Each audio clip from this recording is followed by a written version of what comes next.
Hey, Vanessa, Scott Gross from the NFL Experience in the Phoenix Convention Center. We're just hours now away from the opening kickoff between the Eagles and the Kansas City Chiefs, and I'm joined right now by Andy Wentling. He is the factory manager for Wilson Sporting Goods. You guys make the football that's going to be used tomorrow. Absolutely. So we started this process a couple weeks ago, getting the game balls ready for each team on a Sunday night, 3 blocks off of Main Street. Nobody knows we're back there.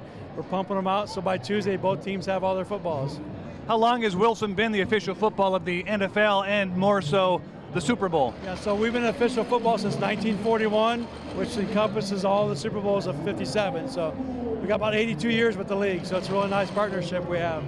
Right now, let's take a real quick look at how Andy and his crew make the footballs ahead of kickoff. On any given day, the Wilson factory in Ada, Ohio, is buzzing as team members make the balls for multiple sports for use at every level of competition.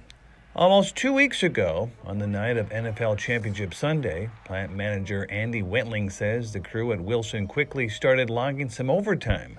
And nobody else in the world gets to do what we're doing. But these footballs aren't just any footballs. They're the ones that will be used during the most watched television event in the world. That's what I'm getting goosebumps again talking about it. It's really cool to know that we're in here making footballs and getting ready for the game. The American-made balls go through the process from beginning to end in this small central Ohio town. First, the leather is cut, then stitched and sewn. Then the ball is turned inside out and the bladder installed, then filled with air. The balls are then individually inspected, checking the weight, size, and quality that each one is created to the exact specifications to make them perfect. It's really cool to know that we're in here making footballs and getting ready for the game. So. Adding the numbered decals is the final step on the journey as they ship out to the Eagles and Chiefs for use during the week of practice and eventually in the game itself. They're out here working hard, as you can tell. They're cranking things out, but when you actually sit down beside them and talk to them a little bit, they're all very proud to know that they're part of this process. A lot of hard work goes into it, a lot of long nights, and as you mentioned in there, a lot of overtime. How many footballs do you guys make for the game? So we'll make 228 total footballs. Each team will get 108, and we'll have 12 kicking balls, so 228. And how long have you brought the show on the road with you behind us? It's over 20 years. It's been a long time, and this is my 4th one, so it's pretty exciting. Pretty exciting to see that ball being played tomorrow. Absolutely. We always like to sit down and enjoy some snacks and whatnot just to make sure that our product performs like it's supposed to. Andy, thank you very much. Thank you, Scott. Appreciate it.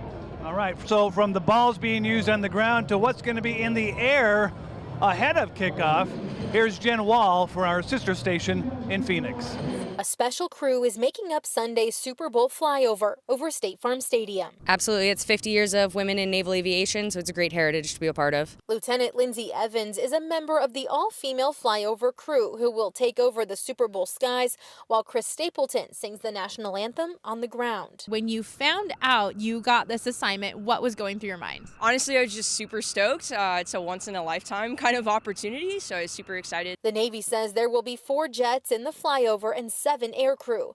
Lieutenant Jackie Drew is the F-35 pilot on the mission. And our goal is we're going to hit our time on target, which is the end of the national anthem, and as things adjust, we'll adjust real time to make it happen. And following the flyover, the female crew will take a seat in State Farm Stadium to watch the big game. It's an awesome opportunity anytime you get to do any type of flyover, and the Super Bowl is kind of the biggest stage there is if you're a sports fan, so that's pretty awesome. And if you're not going to the Super Bowl but you want a chance to see the flyover, just keep your eyes to the sky around State Farm Stadium right before the start of the game. The flyover is also going to head over Hants Park in downtown Phoenix, so you have a chance to see it there too.